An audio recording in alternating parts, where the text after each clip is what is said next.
Gdzieś tak w środku tygodnia, we wtorek, środę, myślałem na tym, żeby zrobić jakieś krótkie filmiki na temat Help Wanted, żeby trochę podhypować ludzi pod tą grę tak na stanie prostej, no i stresowałem się, że z niczym nie zdążę, bo mam nie najlepsze tempo z odcinkami. Widać, że mam nie najlepsze tempo, bo jutro jest premiera. Gdzie nagle plot twist, bo gra jest znowu opóźniona. Nie wyjdzie jutro, we wtorek 21, a wyjdzie we wtorek 28. Śmieszy mnie trochę, jak ludzie piszą w komentarzach, że my znamy Scotta, Scott to troll, jak gra jest zapowiedziana 21, to wyjdzie 20.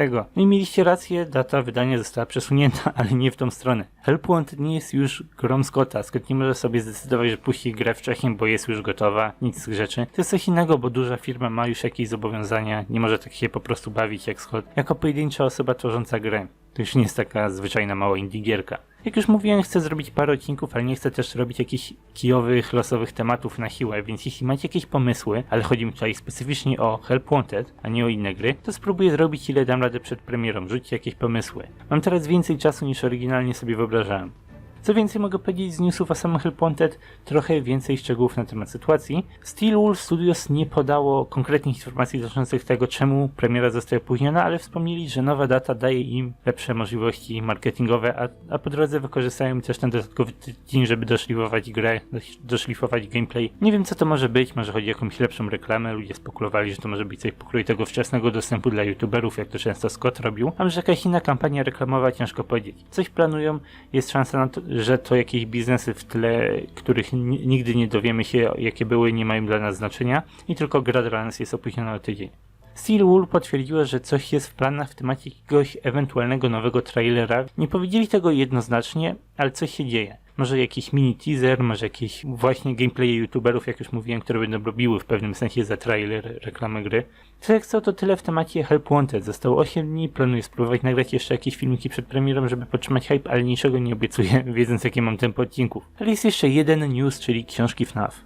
Nie pamiętam, czy robiłem na ten temat odcinek, ale jakiś czas temu dowiedzieliśmy się paru informacji, kiedy te książki wyjdą. Teraz dostaliśmy krótkie opisy tych książek, dostaliśmy też okładki. Dla przypomnienia, Scott robi teraz serię książek. Seria nazywa się Fazbear's Fright. Z krótkimi historiami. Każda książka będzie miała 3 historie posadzone w uniwersum FNAF-a, ale niekoniecznie muszą być one kanoniczne do fabuły gier. Niektóre mogą być w fabule książek, niektóre w fabule gier, a jeszcze inne mogą być swoją własną historią, ale wciąż to byłby taki alternatywny świat bazowany na FNAF-ie z pizzerem Freddy'ego i inne takie. Totalna swoboda i brak konsekwencji w tym, co Scott tutaj robi, bo jeśli jedna historia się nie spodoba, to wcale nie zniszczy to całego uniwersum, bo to tylko taka lekka, mała historia, niekoniecznie nawet zgodna z kanonem.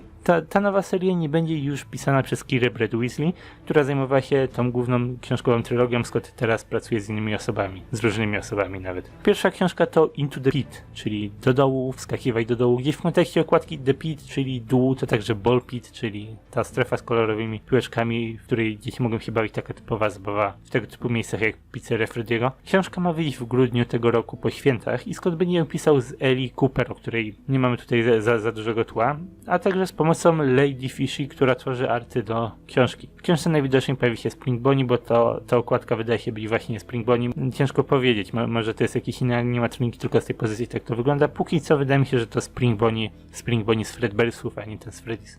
Będzie ona opowiadała o historii 3 osób, zdaje mi się, że dzieci, a przynajmniej młodych dorosłych. Jest Oswald, który nie chce mieć nudnego lata, Sarah, która chce być piękna i Millie, która chce po prostu zniknąć. Wszyscy mają jakieś swoje marzenia, każda z tych 3 osób będzie miała swoją własną historię, które miejmy nadzieję będą w jakiś sposób ciekawe. Scott ma potencjał, żeby każdą książkę trzymać w jednym kanonie, w jednym wątku, jakieś połączone ze sobą, ale samopis mówi, że może tak nie być. Te 3 osoby mogą powiedzieć zupełnie innych części kanonu, może nawet zupełnie innych kanonów, ciężko stwierdzić. Druga książka to Fetch i wyjdzie w marcu 2020 roku, 3 miesiące po pierwszej. Fetch ma parę znaczeń, ale w tym kontekście okładki wydaje mi się, że chodzi o aportowanie. W innych kontekstach jest to odległość fal na morzach i jakiś trik, oszustwo, kłamstwo, ale w kontekście tego pisania animatronika to chyba aportowanie.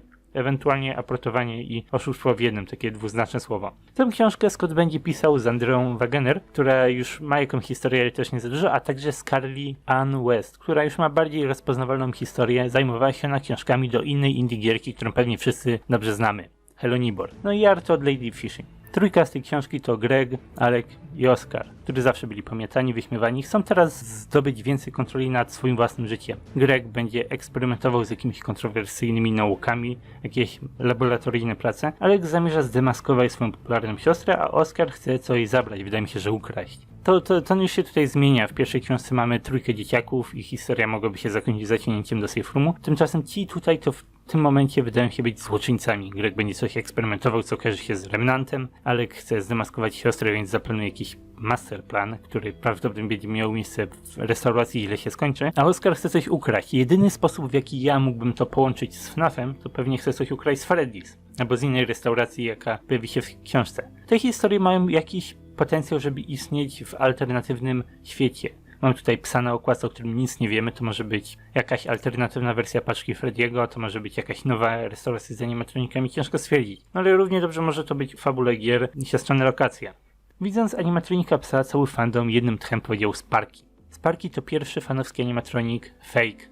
We FNAF 1 ktoś wkręcał innych ludzi, że Sparky pojawia się w drzwiach jako rare screen. Dlatego mam też nadzieję, że Scott zamierza wykorzystać jakoś sam ten pomysł. Nazwie tego swojego psa animatronika Sparky, bo byłoby to bardzo epickie nawiązanie do fandomu, do najstarszych czasów jeszcze fandomu. No ale nie musi tego zrobić. Nie ma to za dużo znaczenia, jeśli nazwie go tak czy inaczej. Po prostu byłoby śmiesznie, fajnie, jakby go nazwał Sparky. Ale póki co to tyle na dzisiaj. I tak odcinek wyszedł mi dłuższy niż się spodziewałem. Tyle newsów z ostatniego tygodnia, więc mam nadzieję, że odcinek wam się podobał. Jeśli macie jakieś swoje własne przemyślenia, to zapraszam do wypowiedzenia się w sekcji komentarzy, na co najbardziej czekacie. No i jak już mówiłem, jakie tematy związane z Help Wanted chcielibyście, żebym omówił.